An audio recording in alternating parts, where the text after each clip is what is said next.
शिक्षाले नै हट्छ बेरोजगार, शिक्षा पाउने नैसर्गिक हाम्रो अधिकार। हतियार नै सिप हाम्रो त्यही हो चलाउने, कसरी त पानी ल्याउने मरुभूमिमा बाली फलाउने, कसरी त पानी ल्याउने मरुभूमिमा बाली फलाउने।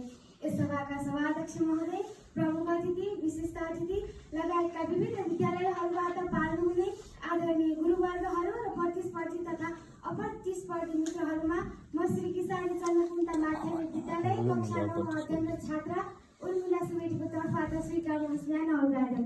आजको यस अब म पनि बोल्छु वक्तृत्व कलाको शीर्षक रहेको छ सिपमूलक शिक्षा आजको आवश्यकता। यति सुन्दर कार्यक्रमको आयोजना गर्नुहुने स्टुडेन्ट्स भाइब्स एजुकेसनलाई म विशेष कृतज्ञता प्रदान गर्दै आफ्नो वक्तृत्वलाई अगाडि बढाउने अनुमति चाहन्छु।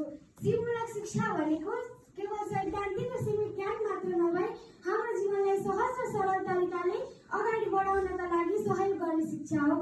विगतका दिनहरूमा शिक्षा प्राप्त गर्नु मात्र प्रमुख उद्देश्य थियो।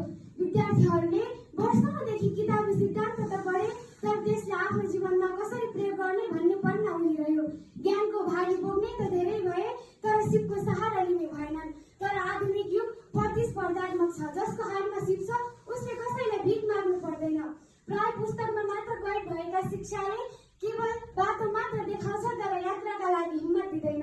केवल सर्टिफिकेटको भारी बोकेर मात्र हामी जीवनको दौड जित्न सकिँदैन। अभ्यास र अनुभव बिना ती सबै निरर्थक हुन्छन्। हाम्रो देशमा परीक्षा पास गर्न मात्र पढ्ने प्रवृत्तिले गर्दा लाखौं विद्यार्थीहरूको भविष्य अन्यलमा परेको छ। आज उनीहरूको साथमा सिपको अभाव छ।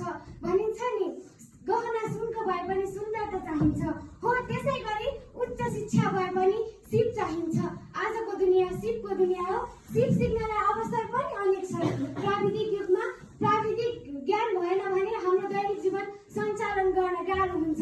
आधुनिक विश्व परिवेशसँग चल्न सकिएन भने हाम्रो भविष्य धमिलो हुन सक्छ। तर विडम्बना, हाम्रो देशमा अझै पनि शिक्षण प्रणाली परम्परागत ढाँचामा नै छ। सिपमूलक शिक्षालाई प्राथमिकता दिनुको साथो परीक्षा केन्द्रित पढाइलाई मुख्य मानिन्छ। विद्यार्थीहरूको इच्छा, चाहना र क्षमतालाई नबुझी उनीहरूलाई दिनरात किताब मात्र पढ्न लगाइन्छ।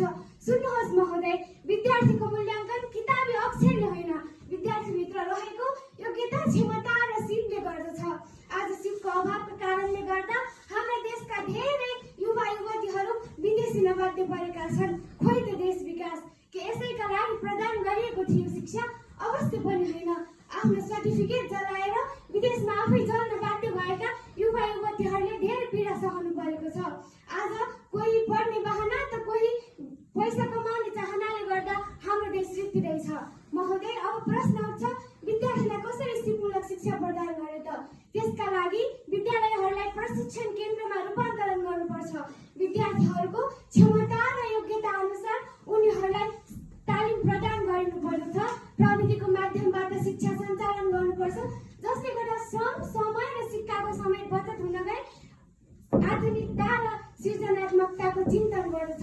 युवा वर्गहरूलाई देशमै राख्नका लागि रोजगार सिर्जना गर्न सक्ने शिक्षा प्रदान गरिनुपर्छ।